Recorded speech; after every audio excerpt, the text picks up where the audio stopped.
Bom dia, meu nome é Maria Medeiros, eu sou engenheira agrônoma, sou formada pela UFRA, tenho um mestrado em produção agrícola e atualmente eu estou no doutorado em agronomia. Sou a tutora de vocês na disciplina de introdução ao agronegócio. Vamos dar início à nossa disciplina, espero que vocês possam usufruir o máximo possível das informações e que a gente possa tirar dúvidas, que essa disciplina de introdução ao agronegócio possa ajudar a contribuir bastante para o curso de vocês, que para quem está iniciando é uma disciplina que traz muitas informações relevantes e espero que possa ajudar também lá quando vocês estiverem atuando como profissional. Vamos iniciar falando sobre o que é o agronegócio, Deixa eu colocar o horário que nós vamos iniciar aqui.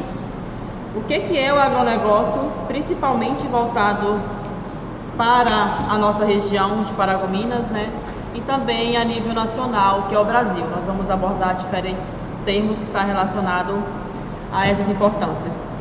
E o que é o agronegócio? É um conjunto de negócios que são comércios, está relacionado principalmente à pecuária, à agricultura, dentro do ponto de vista econômico. Então, levando em consideração, é tudo que está dentro da economia da agricultura, é tudo que envolve essa economia, é tudo que é produto agrícola que está dentro desse comércio, Em outras palavras, a gente mencionando. Então, produção de grãos, pecuária, horticultura, maquinários agrícolas, insumos, fertilizantes, tudo que move, que envolve esse comércio, ele está dentro do setor do agronegócio. E como surgiu o agronegócio? Tudo começou com a agricultura. Antes de a gente mostrar alguns gráficos, algumas tabelas, a gente mostrar de fato como está o setor do agronegócio brasileiro hoje, na década que estamos, é importante você saber esse histórico, como que aconteceu, como que surgiu. É um termo novo, que o agronegócio ele surgiu com a agricultura.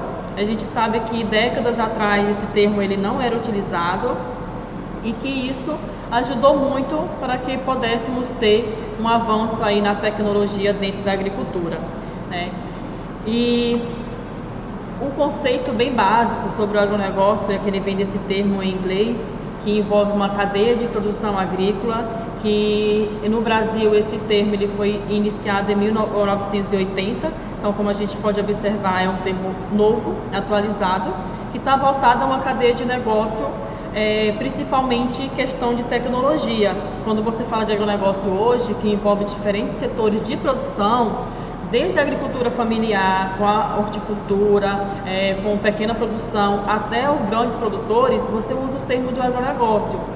E esse termo ele foi registrado, atualizado, foi conhecido no Brasil em 1990. Então, para a gente saber de fato um conceito sobre o agronegócio, que essa disciplina é o curso de vocês, que é técnico em agronegócio, é interessante que vocês saibam o que significa, o que é o meu curso, o que é que ele traz para a sociedade, o que é que ele traz para a minha região. Então, o agronegócio é uma soma de toda uma cadeia produtiva relacionada aos produtos provenientes da agricultura e pecuária. Então, quando você fala isso, você está envolvendo diferentes setores de produção, como foi mencionado anteriormente, Mas só isso move o agronegócio? Só isso envolve o agronegócio brasileiro, internacional? Não.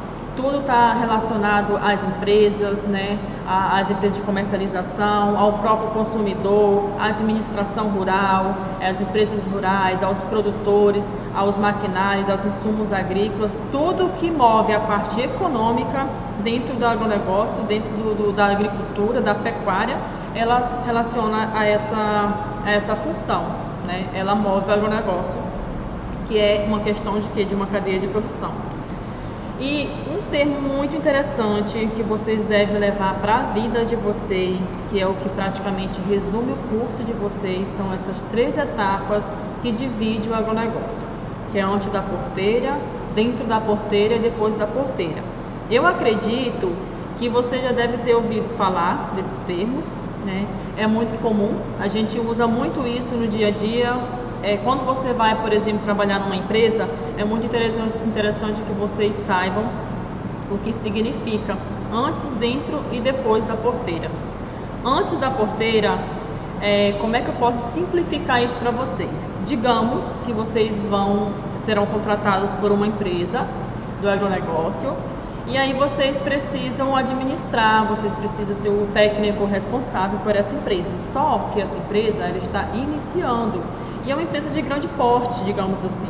Então, com isso, você precisa saber, o antes da porteira é tudo que vem antes para eu iniciar uma empresa rural, uma empresa do agronegócio. O que é que eu vou precisar? Digamos que eu vou trabalhar com grãos, eu vou precisar de quê? Do preparo da área, dos maquinários agrícolas, dos documentos dessa propriedade, né, CALA e todos esses documentos que vão autorizar a minha produção de grãos, por exemplo, vou precisar das sementes de qualidade. Então tudo isso está relacionado ao antes da porteira, é o que é que eu vou introduzir, que eu vou levar para dentro dessa propriedade. Dentro da porteira já estou atuando. Eu preciso preparar minha área, então eu já tenho os meus maquinários, já tenho os meus insumos, já tenho minhas sementes e aí eu vou produzir. Eu vou fazer essa produção, minha produtividade com essa cultura. E depois da porteira, eu vou fazer o quê? Eu vou precisar de, principalmente, logística. Nós discutimos isso no fórum em administração rural, que é uma disciplina que está diretamente ligada ao agronegócio, né? A introdução do agronegócio, trabalha lado a lado. E depois da porteira, a sua maior preocupação é para onde eu vou fazer o escoamento da minha produção. Eu tenho logística para isso, eu tenho transporte, eu tenho consumidor, eu vou trabalhar com agronegócio em quê? Em grãos, em agricultura, em suinocultura, pecuária, o que é que eu vou trabalhar? Eu vou ter consumidor para isso? Consumidor local, vou ter comércio para esse meu produto, para essa minha produção? Então é muito interessante que você leve em consideração sempre essas três etapas, tá? Para você ser um profissional de sucesso dentro do agronegócio, principalmente brasileiro, que hoje nós temos as nossas maiores dificuldades, que é o quê? Escoamento da produção, certo? Então espero que vocês tenham compreendido bem o termo, a definição, o histórico do agronegócio. E continuando, vou estar passando aqui, pronto. A importância do agronegócio. O Brasil ele é um país com vocação natural, nós sabemos disso porque é um país tropical, a qual ele apresenta muitas vantagens, né? Em questão de água em abundância. Nossos solos aqui, embora seja bem diferenciado de uma região para outra, se você levar em consideração as regiões norte, nordeste, região sul, você vê uma diferença muito grande em questão de relevo, qualidade desse solo. E isso é um dos fatores que nos preocupa, né? Porque existe muitas tecnologias que são implantadas, mas porém nos favorece, porque cada região tem a sua produção geralmente que é destinada àquelas condições. Então no Brasil ele é um país que ele tem grande porte para a produção agrícola, ele poderia ser sempre o melhor, ele tem condições favoráveis para isso. E olhando aqui, nossa produção sempre em primeiro, nós temos produção mundial de café, de açúcar, de laranja, né? Na exportação de açúcar, questão de exportador mundial de cana, de carne bovina, né? De mundial de soja, segundo produtor mundial de soja. Então nós sabemos que o Brasil ele tem essas características relevantes aí, predominantes para a produção. E quando você olha para o agronegócio, você fala assim, mas só tem os benefícios, e o que é que tem de desafios que nós poderíamos nos preocupar? Nós temos as condições favoráveis para o agronegócio no Brasil, é o que vocês estão vendo aqui, o que a gente mencionou anteriormente.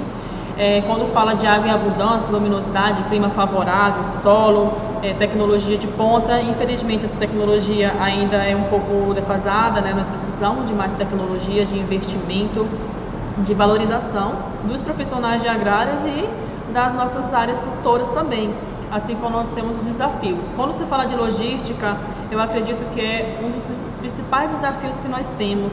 Quando se fala logística, você imagina logo questão de estrada para escoamento da produção, e isso está relacionado ao que? Ao governo federal, e aí vem a questão política, e é um outro cenário que nós deveríamos discutir, mas que levaria muito tempo, né? É uma questão que deve se discutir dentro do agronegócio, porque é algo que estamos esperançosos para que seja solucionado essa questão de logística, que é as nossas estradas aqui, principalmente na região norte, né?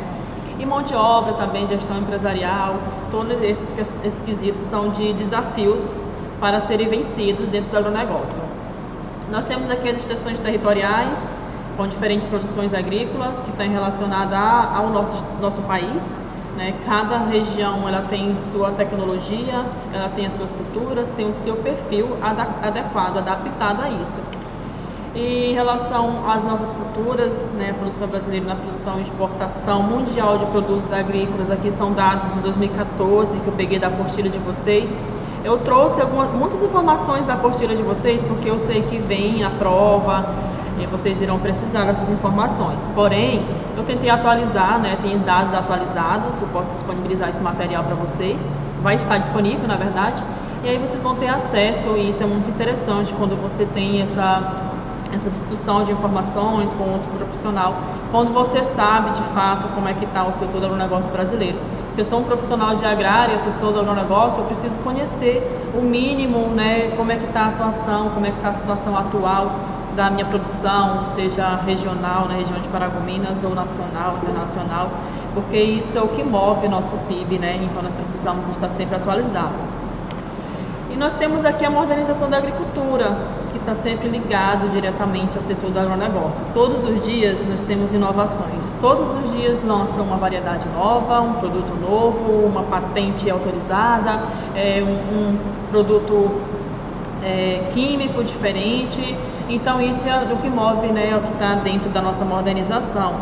E essa evolução socioeconômica e tecnológica fez com que as propriedades rurais se tornassem dependentes de insumos e serviços que elas mesmas não eram mais capazes de produzir.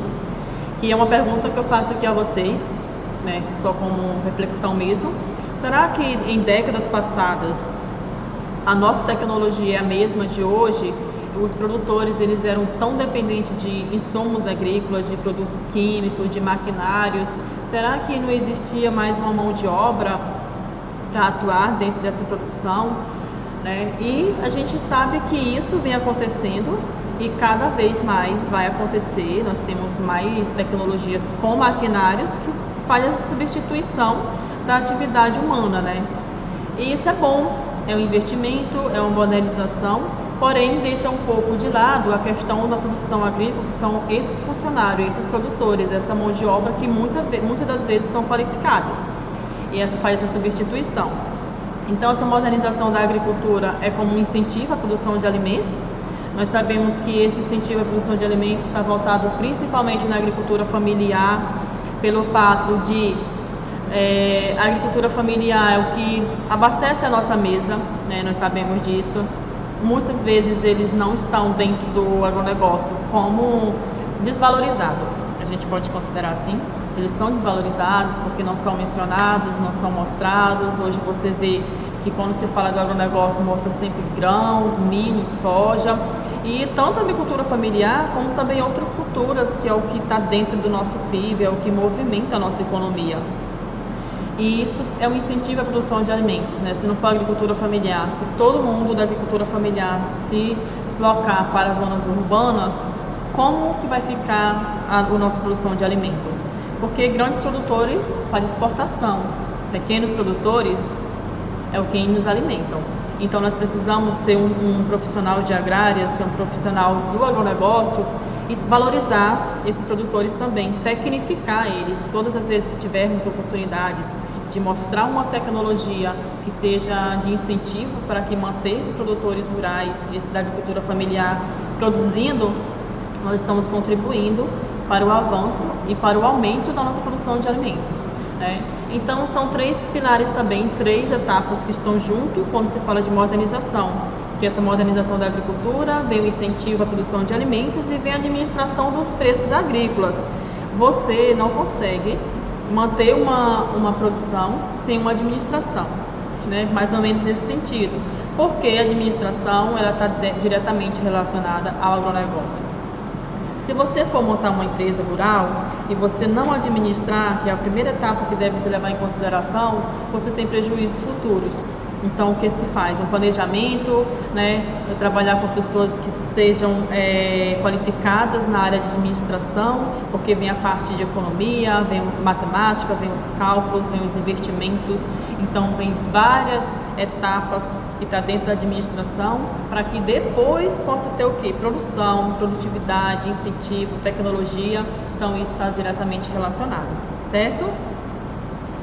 Continuando aqui, falando ainda da agricultura familiar, a gente não pode chegar lá no final da nossa aula mostrando a tecnologia do agronegócio sem falar da agricultura familiar também, né?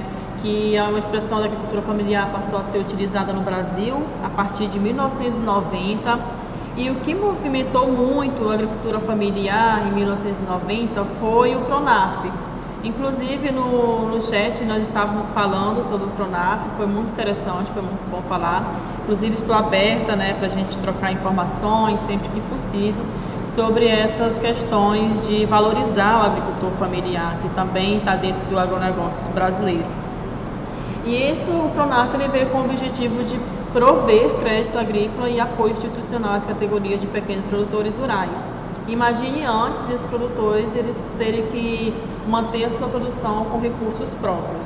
Isso era bem difícil, né? Hoje nós temos os bancos aí com uma taxa de juros que é bem significativa, digamos que seja interessante, é um investimento que vale a pena. Então isso movimentou a agricultura familiar e valorizou, fez com que esses produtores eles se mantivessem dentro da sua propriedade. E aqui nós temos um conceito básico sobre a agricultura familiar. O que é? É uma agricultura que ela é administrada através da mesma família. A mesma família trabalha nessa propriedade, eles administram, né, a questão financeira, a questão de escoamento, produção, tudo. E a maior parte do trabalho é realizado pelos membros da família.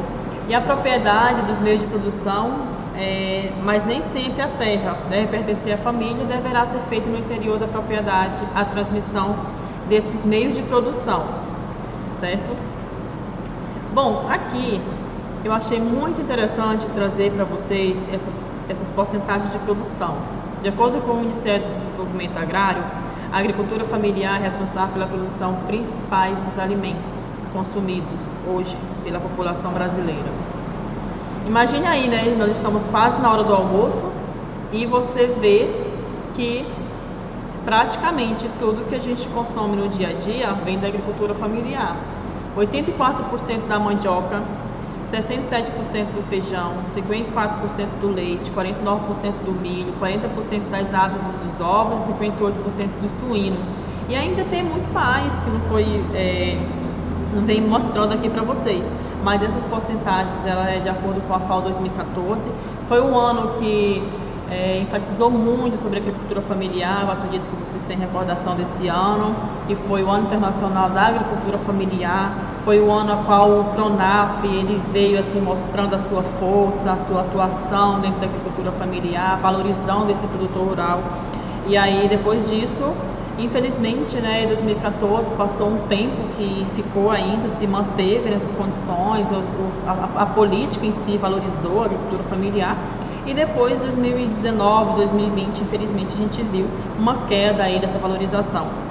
Eu falo isso porque eu tenho atuado na agricultura familiar e você vê a dificuldade, né, que é a extensão rural. Quem é da extensão rural, você vê a dificuldade no dia a dia desses produtores, em questão de recurso, de tecnologia, de produção, de valorização. Infelizmente, nós não podemos produzir sem a política, sem os políticos. Se é no município, nós precisamos daquele benefício da Secretaria de Agricultura, nós precisamos dos maquinários, nós precisamos de um técnico, né, de qualidade, nós precisamos da Emater, desses órgãos que possam estar atuando dentro da agricultura familiar. E isso fez com que, nesse ano 2014, todos esses órgãos, as instituições, eles dessem esse passo de valorização, e agora, com o tempo, a gente vê que, infelizmente, eles são esquecidos. Mas existem profissionais, nós, claro, que estamos aí na luta para valorizar esses produtores, né? E agora nós vamos dar início ao nosso panorama geral do agronegócio no Brasil e no mundo, né? Tem muitas informações aqui que é da curtida de vocês, porém outras são atualizadas, que a gente vai discutir, tá? Fique à vontade depois para tirarmos dúvidas, tá? No bate-papo, quero que vocês possam interagir bastante. Essa disciplina é para abrir assim os horizontes de vocês, para onde eu vou, o que eu vou fazer no agronegócio. Hoje eu estou atuando iniciando o meu técnico e eu quero sair daqui, né, atuando na área então eu quero que vocês assim, já comecem a se preocupar e ter essa curiosidade. a agronomia, o agronegócio, as ciências agrárias é muito curioso, nós temos muita curiosidade, porque é um leque de opção. Nós temos muitas opções para atuarmos aonde quisermos e é amplo demais. Então quero que vocês tenham essa curiosidade e que a gente possa sempre se ajudar, né? Estarei sempre aqui. Então esse panorama geral mundial do agronegócio traz isso. O que é que o agronegócio tem de importância na economia brasileira mundial? Qual é a importância da gente como profissional dessa área? O que é que a gente ajuda para o Brasil, para o mundo? Nós estamos contribuindo sim. Na medida que você é um profissional dessa área, você está atuando no crescimento dessa produção que move a nossa economia. Então, a produção agropecuária é apenas uma parte do conceito, que envolve também o setor de insumos e equipamentos para a produção, o processamento da matéria-prima, a industrialização, o transporte, a armazenagem e a distribuição até chegar ao consumidor final. Nós temos aqui um gráfico que nos mostra a produção agrícola e estoques mundiais de grãos em milhões de toneladas de 2013. Eu não atualizei esse gráfico porque agora também praticamente não teve muita mudança, não teve muitas alterações. Mas você olha a produção e estoques finais e você vê que a produção ela teve uma queda, né, em 2012, só que estabilizou, e você levar em consideração até 2020 fica nesse mesmo cenário. Aqui nós temos uma tabela atualizada para 2021 que está relacionada principalmente à soja, que também soja é muito forte aqui para a nossa região. Então, o suprimento mundial de soja em grão 2018, 2019, 2020 e 2021. Fazendo essa comparação, você consegue observar que no estoque inicial, a produção, a oferta, consumo, exportações e estoque final teve um aumento bem significativo, né? Como? Olha em 2018 e para 2020. Foi pouco, mas teve um estoque, teve um aumento. E você olha para a produção, também teve um aumento, né, em 2020 para 2021. E aí eu pergunto, será que isso, que é um aumento tão pouco, não está relacionado principalmente à pandemia, a todo esse cenário que nós estamos vivendo? Será que esse cenário de pandemia, esse cenário difícil, não tem afetado o nosso agronegócio, não tem afetado diretamente? Então são perguntas que são feitas e que a gente pode buscar essas informações para melhor responder, né?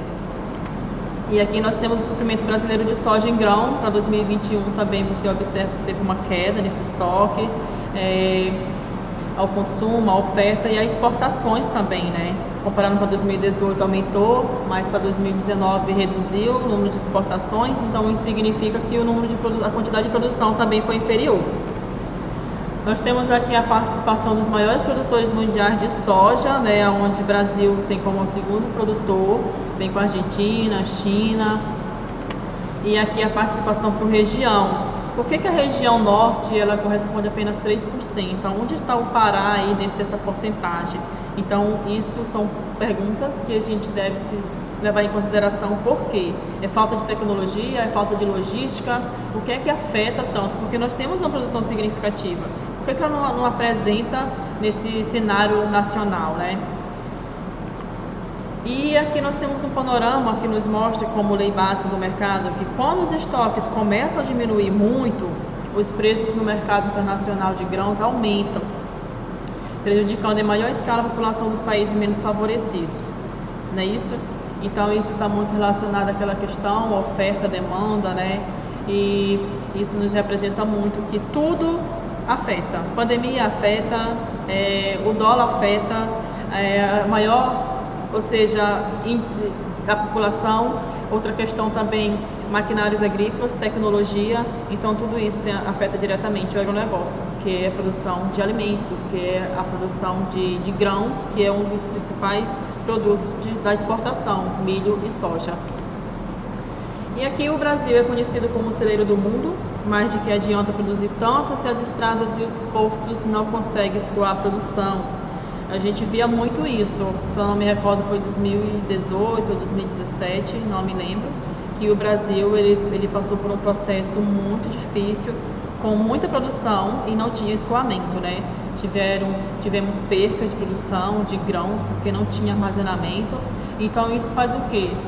O que adianta produzir tanto, o que adianta nós termos condições favoráveis de clima, de solo, o Brasil em si, ele tem condições de produção, seja a sua região produtora de algodão, produtora de cana-de-açúcar, produtora de grãos, e nós temos essa produção, mas nós não temos logística, nós não temos porto, nós não temos estradas, e nós não temos o quê? Um governo que se preocupe diretamente com isso, com o agronegócio, né? Porque deveríamos ter mais investimentos, claro que deveríamos ter investimento, tecnologia, implantação de tecnologia para produzir mais em pequenas áreas e exportar mais, né? Então aqui nos mostra um dado atualizado sobre a produção brasileira de grãos. Bom, será que Paragominas se encontra aqui dentro? Com certeza, Paragominas, né, região norte, que são produtoras de grãos, nordeste, principalmente ali a região do Maranhão, onde nós temos muitos profissionais lá atuando na produção de grãos. E aqui a gente vê esse avanço, né, 2017 a 2020, com uma queda bem significativa em 2018, mas que não afetou diretamente, que isso foi relacionado principalmente também à falta de investimento em tecnologia. E 2020 teve esse aumento aí bem discrepante, né? A gente consegue observar. E aqui embaixo você vê as culturas. Quais são as culturas que movimentam esse cenário de produção? São as culturas de verão e as culturas de inverno. Quando você fala isso, culturas de verão, culturas de inverno, você relaciona que eu estou num país tropical e eu tenho região que tem inverno e verão bem definidos. E nós temos, por exemplo, região norte, o estado do Pará, que não temos verão e inverno bem definidos. Mas, porém, nós temos um ano todo de produção. Eu posso ter produção, se eu organizar a minha safra, eu posso ter produção de grãos, né, seja milho, soja, feijão, né, vem questão de arroz. Eu posso produzir o ano todo, porque eu posso fazer uma distribuição da minha cultura. Qual vai se adequar mais naquelas condições? Período muito chuvoso e período menos chuvoso. É assim que a gente considera. Então, aqui no café, infelizmente o Pará ele não se enquadra aqui, né? Não tem essa porcentagem tão significativa aqui, mas o Brasil ele representa 37% dessa produção mundial, e os principais países exportadores de café brasileiro são Alemanha, Estados Unidos, Itália, Japão e Bélgica. Nós temos aqui também as principais variedades que são utilizadas, né? Principais regiões produtoras de café. Você observa que o Pará ele quase não representa essa produção dessa cultura, mas nós temos ali a região sul, principalmente Minas Gerais, né, Rio de Janeiro e São Paulo, que é quem, digamos que abastece essa produção. E a cafeicultura brasileira sustenta mais de 250 mil produtores, emprega mais de 3 milhões de pessoas. É uma cultura que ainda precisa de muita mão de obra, né? Não tem tanta tecnologia em questão de maquinários agrícolas, então gera emprego e renda. E o povo brasileiro é um dos maiores consumidores de café do mundo. E isso traz uma informação com que o café ele é pouco exportado. Boa produção do café fica diretamente no Brasil devido ao alto consumo disso, né? Quem não gosta de um cafezinho? E a gente vê aí essa importante cultura para a nossa região, para o nosso país. Nós temos aqui a exportação, você vê que é uma expectativa, né? Você observa aí que é um crescimento estimado para 2023, né? Então, em nível de produção, teve uma queda aí em 2021 e 2022, mas a pretensão é um aumento. Então, a gente observa que o crescimento, a estimação é de 28% do crescimento dessa produção para uma exportação de café. Para a cana-de-açúcar, que nós temos aqui na nossa região também áreas produtoras, é interessante falar dessa cultura. O agronegócio ele não se prende só a grãos, ele não é só milho e soja. Eu gosto do agronegócio, eu sou de Paragominas e eu quero atuar no agronegócio, eu quero trabalhar com grãos. Será mesmo? Isso é uma experiência própria, né? Eu gosto de grãos, eu atuei uma época. E depois que eu saí da academia, eu disse assim, eu vou atuar em outra cultura. Eu sou pesquisadora hoje, no doutorado, eu trabalho com coco. E isso é muito desafiador, né? No mestrado foi com mandioca. E aí você se observa assim, quantas culturas movimentam o agro? Né? Qual a produção que movimenta o agro? Tudo movimenta o agro. Todas as culturas movimentam o agro. Às vezes ela não apresenta ali essa porcentagem, às vezes ela não está dentro desse cenário de produção. produção, mas você está atuando com essa cultura que abastece a mesa. Então é interessante, é curioso. E a cana-de-açúcar é uma cultura muito relevante aqui. No período entre 2000 e 2010, constatou-se um grande crescimento da produção de cana-de-açúcar em função do aumento da demanda de açúcar no mundo. Hoje nós já temos produção de açúcar com outras culturas, inclusive com coco, né? E com outras culturas também. Então reduz um pouco essa questão dessa dependência somente da cana-de-açúcar. E com o crescimento da população, o aumento do consumo de alimentos processados, o aumento da produção estimulada pelo consumo de adoçantes baixas calorias. Então tudo isso vem o quê? Essa procura pela demanda dessa produção que é a cana-de-açúcar. O interessante aqui que eu trouxe para vocês é que em alguns países da União Europeia o açúcar vem da beterraba. Imagine processar isso, né? Assim como a cana-de-açúcar, que é um açúcar e você faz todo aquele processo até manter um açúcar branco, triturado ali, né? Todo adequado para consumo. E você fazer isso da beterraba. Então acredito que é um processo, uma tecnologia muito mais ampla, né? Uma tecnologia maior do que se trabalhar com cana-de-açúcar. E esse açúcar é utilizado também na produção de refrigerantes, ao contrário do Brasil, que só utiliza a cana-de-açúcar. Então é por isso que nós temos uma dependência para essa cultura e que ela representa tanto a produção do agronegócio. Nós temos aqui o uso da cana-de-açúcar, que você vê que é responsável para o biocombustível, para bioplástico, para a bioenergia, alimentos e bebidas. A cana hoje, ela tanto faz parte do agro, claro que faz parte do agronegócio, como também ela é uma cultura que movimenta muito essa questão biológica. É biocombustível, é bioplástico, é bioenergia, tudo que vem bio, né, quando se fala biocombustível, bioenergia, você vê só de uma forma sustentável, a gente considera assim. Então, a cana-de-açúcar hoje ela tem ocupado um papel muito importante dentro do setor de produção agrícola, por essa questão de atuar dentro da sustentabilidade também. Aqui nós temos a participação mundial dos produtores de cana-de-açúcar, onde o Brasil representa 22% dessa produção, então é um dos países mais produtores, né, acompanhado dos demais. O aumento da produção de cana está relacionado ao uso do etanol, nós sabemos disso. E aqui os principais países importadores de cana-de-açúcar brasileiro, que é o que? Iraque, né, Arábia Saudita. Nós temos a China, sempre a China se destaca como principal importadora da nossa produção, seja grãos, açúcar, entre mais. Observe esse gráfico aqui, ele é bem atualizado, 2019-2020, e você vê a redução da produção, um pico de produção ali em 2015, 2016, né, produtividade que são toneladas por hectares e produção em milhões de toneladas. Então a gente observa isso e quando se está relacionado a essa redução, por quê? Por que em 2018 e 2019 nós tivemos uma redução de produtividade, uma redução de produção? E aí vem diferentes fatores. São condições climáticas, são uma cultura que também é muito suscetível a pragas e doenças, e nós temos também a necessidade dessa cultura, a irrigação, então são muitas tecnologias. Será que a pandemia ela não contribuiu? Será que o valor do dólar não contribuiu com que essa redução ocorresse? Então são perguntas que a gente faz sempre porque está movimentando o nosso agro, né, o nosso PIB brasileiro. Então tanto a cana-de-açúcar, tanto para açúcar. Foi uma queda na exportação em função dos baixos preços no mercado mundial, como você pode observar aqui para 2018. As principais regiões produtoras, Nordeste, Sul, Centro-Oeste e Sudeste, no estado do Pará são pequenas regiões que são produtoras de cana-de-açúcar. Nós temos aqui a região de Julianópolis, né, que representa uma boa parte dessa produção.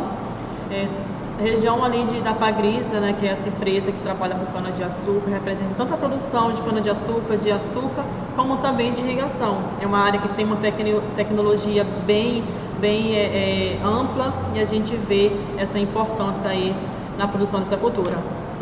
E para algodão, mas algodão no estado do Pará. Eu tenho muitos amigos que hoje estão atuando na produção de algodão em outros estados e a gente do agro tem que se atentar a tudo. Mas aonde eu vou atuar? Então é interessante você saber o que movimenta o agro. como tenho falado várias vezes isso, né, para hoje nessa aula. Então é considerado uma das mais importantes culturas de fibras no mundo. O algodão ele ainda movimenta muito o agronegócio, faz parte por uma grande porcentagem da questão de mão de obra, precisa muito de mão de obra, então nós não temos todas as etapas de produção do algodão com maquinários, com essa tecnologia. Então é interessante o investimento nessa cultura, que além de movimentar o PIB brasileiro, além de movimentar o agronegócio, também ele contribui para a produção, para investimento de emprego, né, direto e indiretamente para as famílias que precisam. Então o comércio mundial do algodão movimenta anualmente 12 bilhões e a cadeia produtiva envolve mais de 350 milhões de pessoas em sua produção, como mencionei anteriormente. Olha a importância dessa cultura por questão de o quê? Gerar empregos. E o algodão é produzido por mais de 60 países, sendo que apenas 5, China, Índia, Estados Unidos, Paquistão e Brasil, aparecem como os principais produtores dessa fibra. Essa produção ela se concentra principalmente no Centro-Oeste e Nordeste, representa 95% da produção nacional, e o estado de Mato Grosso e Bahia representa de 65% a 30% da safra. E infelizmente o estado do Pará não está dentro desse cenário de produção. E aqui nós observamos que ele está dentro do Centro-Oeste, né, com 17% dessa produção aí de algodão. Então você, como profissional de ciências agrárias, o Brasil ele tem diferentes áreas, diferentes culturas, diferentes setores de produção para te oferecer. Eu achei interessante, o algodão é incrível, é curioso, é desafiador, eu vou atuar com algodão. Então vai para onde? Região Centro-Oeste. Eu quero trabalhar com grãos, eu quero trabalhar com pecuária. Então o agronegócio ele não significa que você vai se tornar um profissional e vai ficar aqui porque aqui tem o quê? Eu quero atuar com essa área, mas aqui não tem. Então, eu tenho em outra região do Brasil. Então, isso é muito bom quando você vê um país que ele tem diferentes setores de produção e ele movimenta esse agronegócio. Então, aqui nós temos o arroz também, que é uma outra cultura. Eu trouxe para vocês as principais culturas que movimentam o nosso agronegócio, certo? Que o arroz é o terceiro cereal mais consumido no mundo, ficando atrás apenas do milho e trigo. E a produção mundial de arroz concentra na Ásia, apresentando 68% da produção mundial. Eu não sei se estou falando muito alto ou muito baixo, se vocês estão me ouvindo, mas depois a gente tira as dúvidas lá no nosso bate-papo, certo? Nossos países produtores aqui, a China, né, está aqui com essa porcentagem aí de produção. Infelizmente o Brasil ele não apresenta. Em relação à produção de arroz no Brasil, nós temos a região sul com a maior produção. E quando você pergunta como é feita essa produção de arroz, existem diferentes tecnologias, existem diferentes meios de produção, existe diferente forma de cultivo. Por exemplo, na região sul, o cultivo de arroz ocorre em várzeas inudáveis, né? Se a gente for falar da fisiologia dessa cultura, uma fisiologia bem diferente, gosta de regiões alagadas, o sistema radicular ele tem uma questão de oxigenação, né, diferente das outras. Então é uma cultura curiosa, uma cultura muito, muito curiosa mesmo. Qualquer diferença aí você pode afetar diretamente a produção, excesso de água, falta de água, acidez dessa água, acidez do solo. Então é uma planta que ela é resistente, mas ao mesmo tempo ela é muito sensível. Por isso que cada região tem uma forma de cultivo diferenciada. Em outras regiões, por exemplo, como Norte, Nordeste e Centro-Oeste, a produção do arroz sequeiro é pequena e ocorre em área de formação de pastagens. Quando se fala em área de formação de pastagem, é porque a produção de arroz, principalmente na região Norte, ela é produzida pelos pequenos produtores, né, pela agricultura familiar. E pelo que eu tenho presenciado e o que a gente vê mesmo na atualidade, é que esses pequenos produtores, eles plantam o arroz, né, junto com a pastagem, antes da pastagem, e faz essa colheita. E a pastagem continua, como se aquele material ele já fosse servir de uma adubação orgânica, e eles aproveitam a mesma área. Aqui nós temos o consumo de milho no Brasil, na safra de 2010, 2011 a 2019. Você observa que o milho, ele a cada ano cresce, né?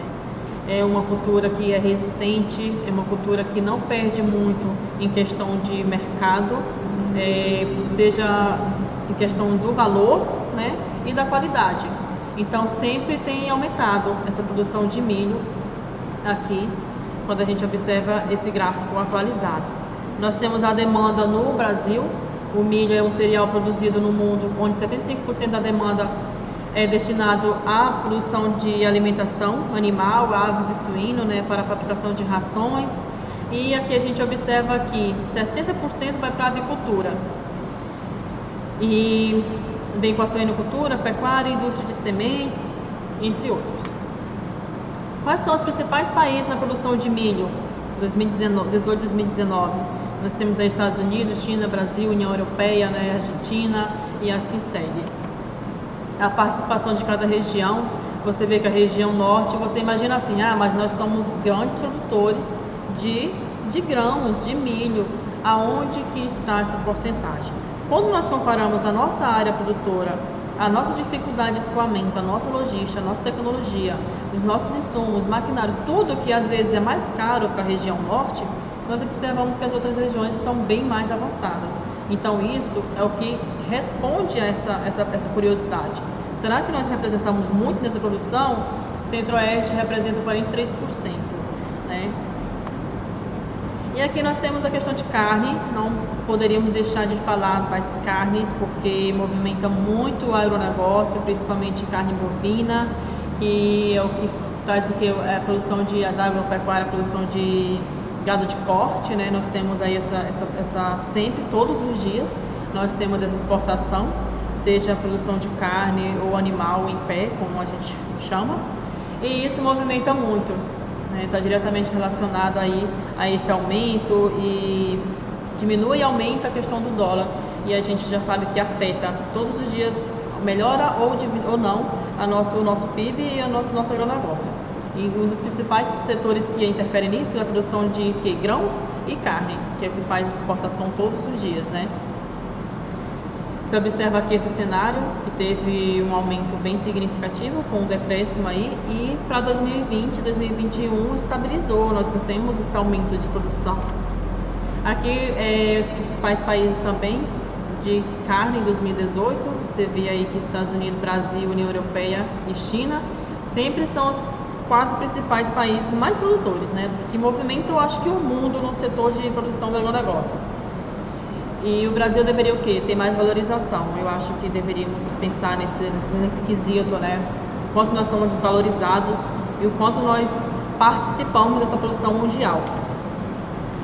Questão de carne bovina, você vê que o norte aí é um estado, né, é uma região, principalmente o estado do Pará, onde ele corresponde a 19% dessa produção da carne bovina. A gente sabe que a região norte é grande nessa produção, né, por ser uma área propícia à pecuária, e isso corresponde muito. Nós temos aí a carne suína, onde o sul vem 65% dessa produção.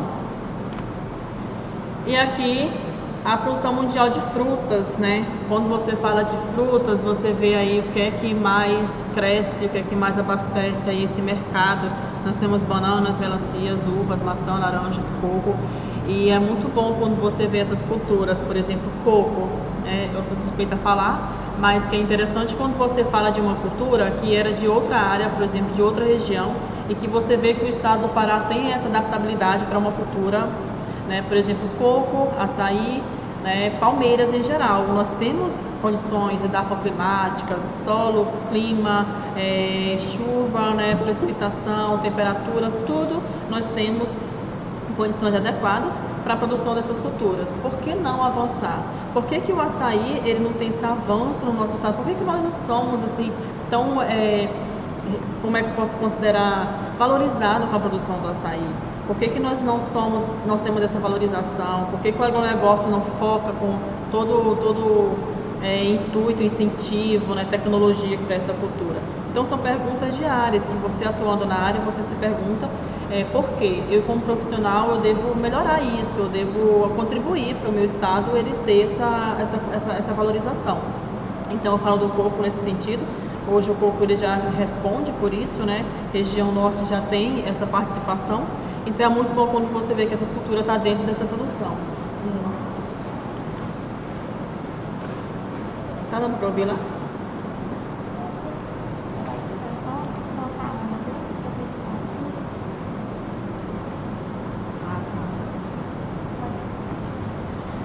Nós temos um percentual da produção de fruta no estado brasileiro, onde a região de São Paulo corresponde a uma porcentagem bem significativa. Você vê o Pará aí com 5% dessa produção. Então é muito interessante quando você vê que o estado do Pará ele tem essas características predominantes para dentro do agronegócio, né? Como a gente vem falando desde o início. Tudo movimento agro. Você tem muitas opções para atuar dentro do agro. E a cadeia produtiva de fruta no Brasil se destacou nos mais importantes segmentos econômicos do agronegócio brasileiro. Hoje, atualmente, nós estamos aí bem representados com a citricultura, né, que é produção de laranja, principalmente ali na região de Capitão Poço. Então já é uma outra área de curiosidade que você deve atuar, que você deve se ver. O que é que eu devo levar de tecnologia? Eu sou um profissional que estou novo nessa academia. E o que é que eu posso fazer de tecnologia para aumentar a produção na fruticultura do meu estado, né, do meu país? E aqui o feijão, eu acho que a gente está encerrando falando dessas culturas, são muitas culturas, você vê que muita coisa movimenta, né, o agronegócio brasileiro, e o feijão não poderia ficar de fora, porém você vê que existe baixo uso de tecnologia, principalmente para a necessidade de água. É uma leguminosa que é muito susceptível a pragas e doenças. Poderíamos ter a mesma tecnologia para a produção de feijão, assim como nós temos para a produção de soja. Infelizmente existe essa desvalorização, mas que é uma cultura que ela representa muito e que ela tem muito a nos oferecer. Por quê? Porque o produto é produzido em 3 safras, que ocorrem em diferentes locais e épocas do ano, que foi o que eu mencionei anteriormente para vocês. Como nós estamos no Brasil, que é um país com diferentes condições climáticas, né, edafoclimáticas, e aí você faz o quê? Enquanto aqui está produzindo feijão, em outras regiões nossas condições não são favoráveis. Enquanto nós não temos condições favoráveis para produzir feijão, outras regiões têm condições. Eu estou dizendo isso por quê? Porque o feijão, ele tem o quê? Uma produção, nós temos uma produção de feijão própria, digamos assim. A nossa produção abastece o nosso mercado. Então isso é muito interessante, né? Às vezes o feijão está muito alto. O que acontece quando aumenta o preço do feijão? O que ocorreu? Um dos principais fatores são as condições climáticas. Hã? Não entendi. Para aceitar? Só isso? Vai, volta aí. Obrigada. Certo? Então, uma das principais entraves que faz com que aumente o preço desse grão, né, do feijão, que é produzido principalmente pela agricultura familiar também, sem o uso da tecnologia, assim como a soja ou outras culturas, nós temos essa dificuldade com as condições aí de doenças, praga, falta de tecnologia e condições climáticas, que às vezes nós temos anos que chove muito, anos que chovem pouco. Nós temos aqui, ó, por exemplo, agora, né, nós estamos no período mais chuvoso no nosso estado. Nós não estamos no inverno, não vai chegar verão, a gente tem período com maior precipitação e menor precipitação. E isso interfere porque nós estamos em junho e ainda temos muita chuva. Então, se você levar em consideração, existem culturas que elas não se adaptam a essas condições. E isso faz com que o quê? Retarda essa produção e faz, consequentemente, aumenta o preço, né, desse produto, ou diminui quando você tem muita oferta. Então, é uma cultura que exige muita tecnologia, que exige muitos cuidados por ser predominantemente sensível. Nós temos aqui a participação por Brasil, né, onde você vê que o Sudeste aí representa 29% e o Sul, e o estado do Pará ele representa muito pouco. Porém, nós temos nossa produção, nós temos áreas produtoras de feijão. Uma das principais ali na região Bragantina, né, também que trabalha muito com feijão, Paragominas também, a região aqui, e isso é muito interessante. Quando se fala em maiores produtores de feijão, você vê aonde aqui? A Ásia como o maior produtor, porém o Brasil ele está como o 3º maior produtor de feijão, e isso leva em consideração todas as regiões. E agora nós vamos falar de um tema muito importante, que seria impossível falar do agronegócio sem falar do desenvolvimento sustentável, meio ambiente e desenvolvimento sustentável. E o que a gente, antes de iniciar nesse tema, o que é que ele traz para você?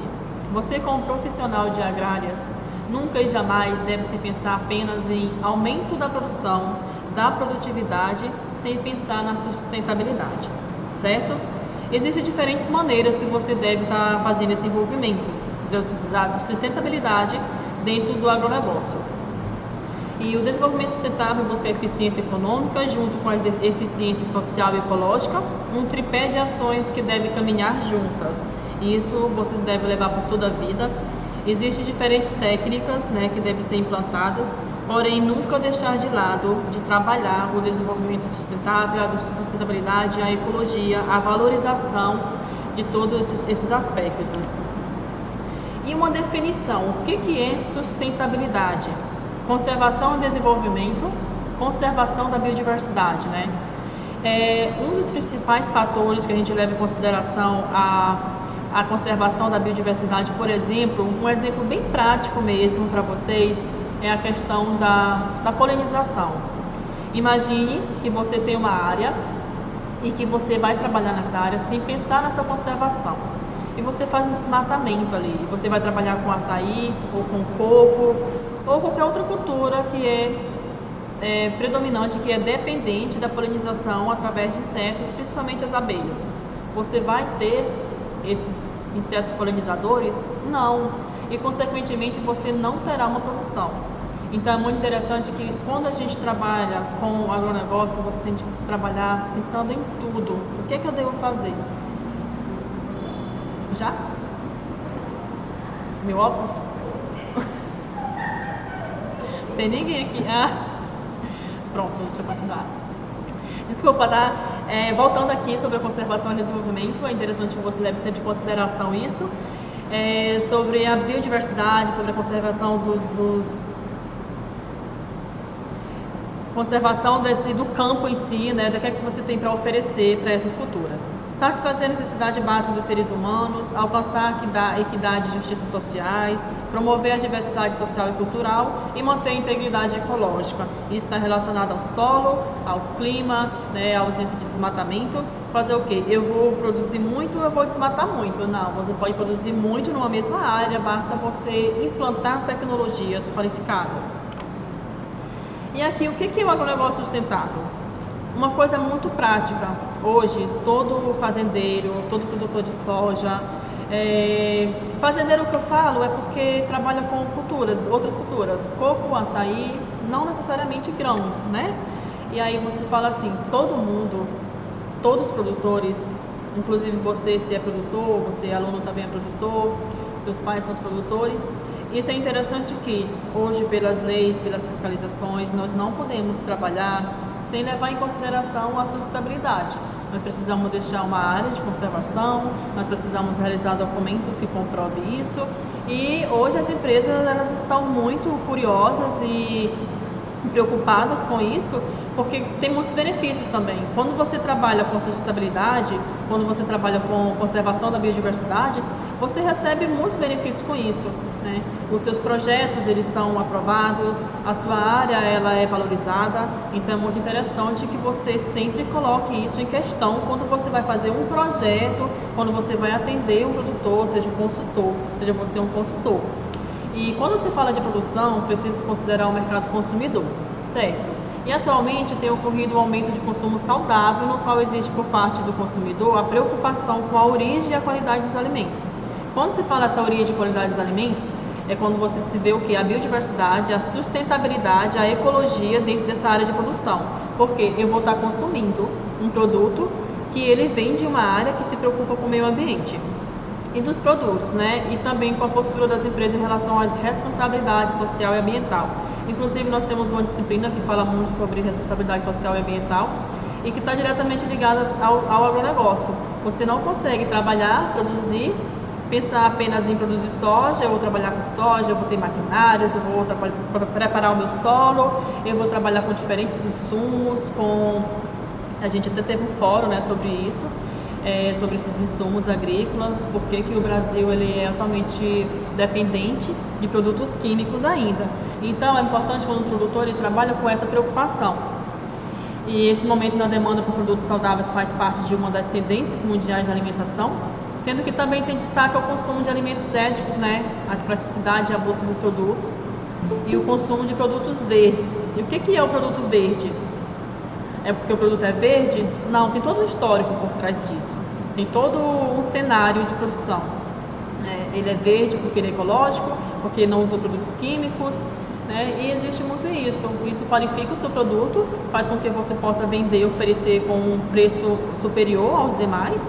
E a gente vê ainda que existem muitas pessoas que têm essa preocupação com esses valores. E o mercado de orgânicos, né? Será que o orgânico ele representa muito dentro do agronegócio? Representa. Um dos cenários do agronegócio que a gente vê é, como eu disse no início, o que é o agronegócio? É toda empresa rural que movimenta esse cenário de produção. O celeiro, por exemplo, eu acredito que vocês conhecem. Então, o celeiro é o quê? Uma empresa ali que oferece produtos orgânicos, produtos verdes. É uma empresa que tem muito a oferecer, que se preocupa com a biodiversidade e é que é ecologicamente sustentável, né, viável, entre outras características. Muita gente para lá porque é um preço alto, a gente considera isso, mas é um produto de qualidade. Não só ela, como eu coloquei o celeiro como um exemplo, mas existem outras empresas e a gente sabe que hoje esse mercado ele só tem a crescer porque a população ela está cada vez mais se preocupando com o que eu vou consumir, certo? Então, de acordo com a FAO, a agricultura orgânica não é mais um fenômeno apenas de países desenvolvidos, pois já é praticada comercialmente em 120 países. Nos Estados Unidos, por exemplo, esse mercado representa 20 bilhões de dólares, já o mercado europeu é estimado em 15 bilhões, sendo a Alemanha o principal país consumidor. E nós temos aqui ainda, continuando para o Brasil, nós sabemos que esse crescimento do setor no Brasil, os governos precisam investir em recursos e em tecnologia, a fim de que a agricultura orgânica deixe de ser uma resposta ao mercado e se torne importante alternativa para os desafios mundiais. Eu pergunto a vocês, por que isso ocorre? Hoje, nós verificamos que a maior parte dos produtos orgânicos elas são atendidas por ONGs, né, por algumas cooperativas e que acontece como? Geralmente em feiras livres. Está alguém entrando?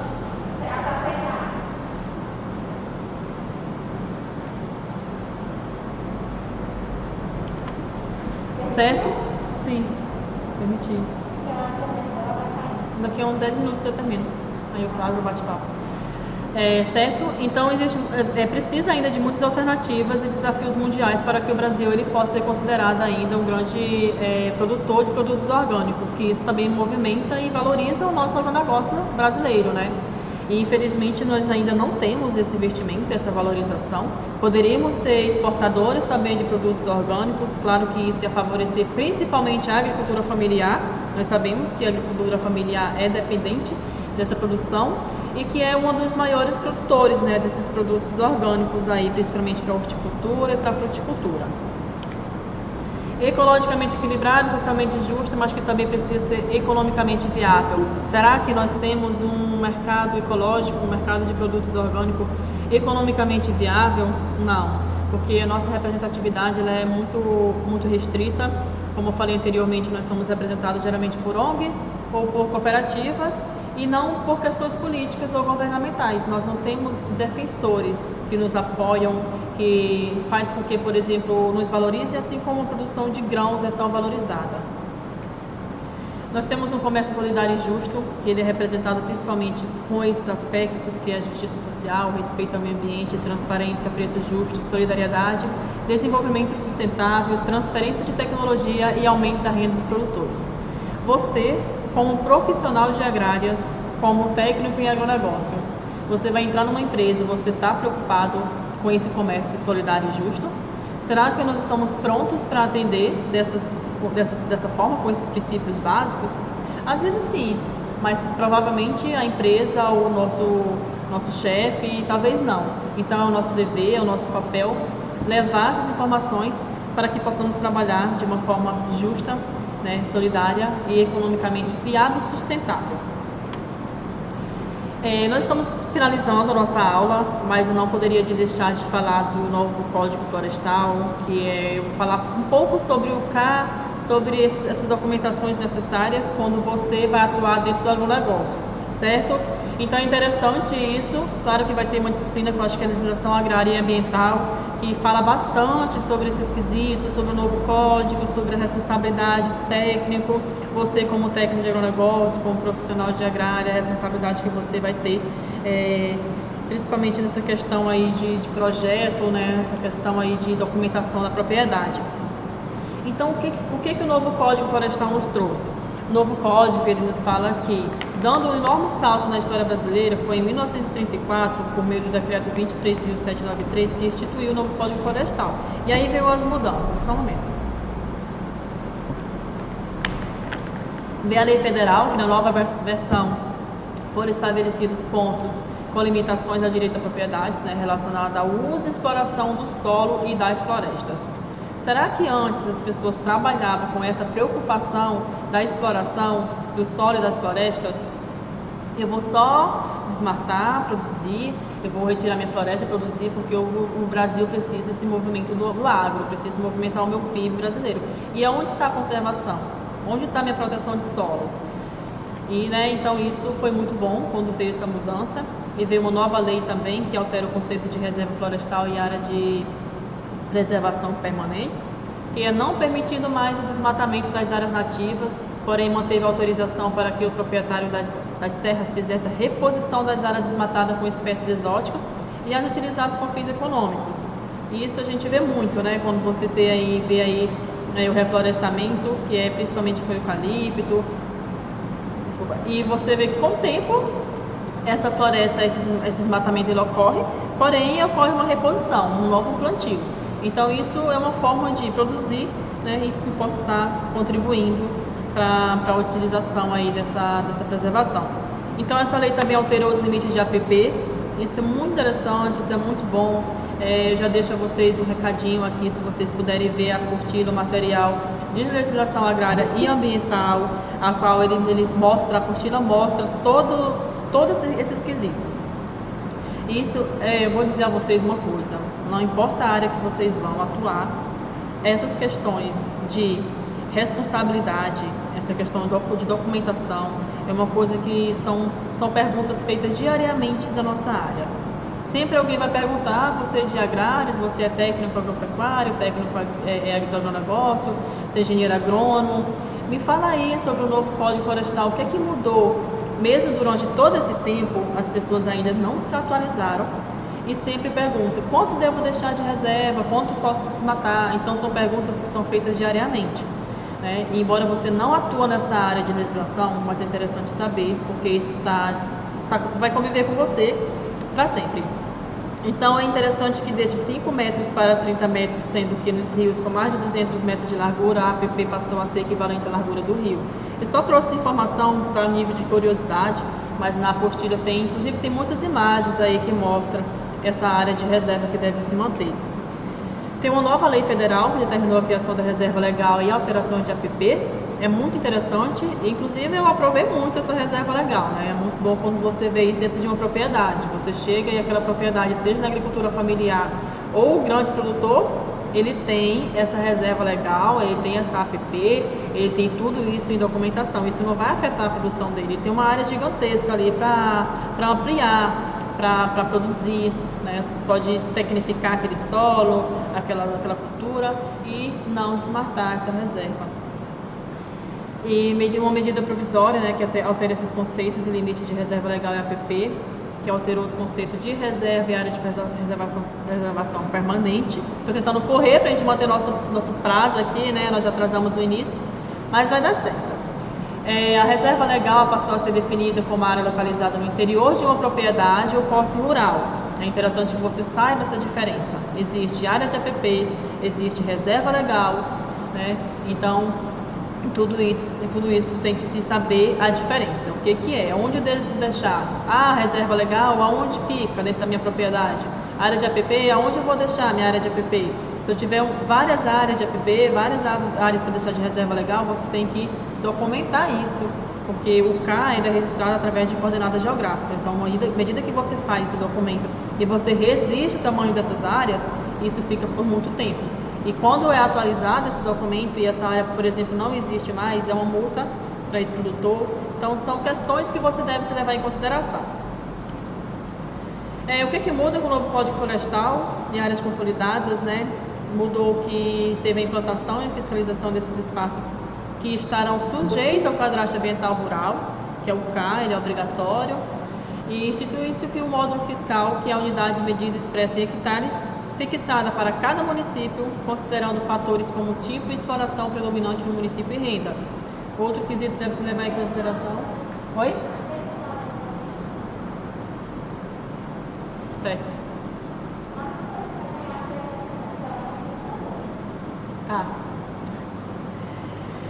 Áreas consolidadas, né, que nós temos aqui, que são as áreas de preservação permanente e reserva legal, ocupadas antes de 22 de julho de 2008, com edificações, benfeitorias, atividades, enfim, eu vou deixar esse material disponível para vocês, isso vai contribuir muito, ajudar muito na próxima disciplina de legislação agrária e ambiental. E os desafios, nós vamos finalizar com esse tópico, com esse tema, né, desafios do agronegócio. Nós falamos hoje muitas informações predominantes, importantes dentro do setor do agronegócio brasileiro, mundial. E quais são os desafios? Será que nós temos tudo para produzir? Será que nós temos sempre benefícios? Não, nós temos mais desafios todos os dias a enfrentar. E um deles é o quê? As mudanças climáticas. Mas você acabou de mencionar que nós estamos em um país tropical e que ele apresenta características benéficas, né? Várias características aí boas de produção e que isso favorece a nossa produção, o nosso agronegócio até a crescer. Falei, temos sim isso, nós temos um país extremamente relevante nessa questão de produção agrícola. Porém, nós temos os nossos desafios e isso vem com as mudanças climáticas. Inclusive, antes de falar para vocês sobre essas mudanças aí, a gente leva em consideração, por exemplo, 2015. 2015, não me recordo qual foi o período exato, mas nós tivemos um decréscimo da produção agrícola, principalmente relacionada a essa mudança climática, que foi um ano extremamente seco. Em outras, resumindo a situação, né, a gente teve um índice pluviométrico muito baixo e isso afetou diretamente a nossa produção, eu acredito, com quase certeza que foi 2015, e nós temos essas questões de El Niño e La Niña, né? Isso está relacionado a evapotranspiração, essa disciplina de agrometeorologia já é um outro quesito, mas que isso afeta diretamente. Quando você trabalha com produção agrícola, quando você trabalha com agricultura, você deve sempre se preocupar, que ano vai ser esse? El Niño, La Niña, qual é o período de maior precipitação, chuva, qual é o período de maior temperatura, qual é o período que vai chover mais, vai chover menos, vai ficar mais quente, para quê? Para eu padronizar a minha produção. Eu não posso simplesmente plantar e acreditar que vai dar certo. Eu posso ter percas muito significativas. E isso em uma grande propriedade, uma grande produção, você sabe que é uma perda muito grande e que isso gera um desperdício devastador, né? Então as condições climáticas estão relacionadas a isso, principalmente também a regiões. Nós temos aí a região Nordeste que praticamente todos os anos sofre com a seca e isso afeta a produção. Nós temos a região Sul, Sudeste e até aqui o estado do Pará também, que a gente vê que com o aquecimento global isso tem mudado muito, né? E aí eu pergunto, como produzir mais e de maneira sustentável, considerando que os recursos naturais como água e terra são escassos? Que também estão ocorrendo mudanças climáticas e as legislações são cada vez mais restritas ao dano ambiental, certo?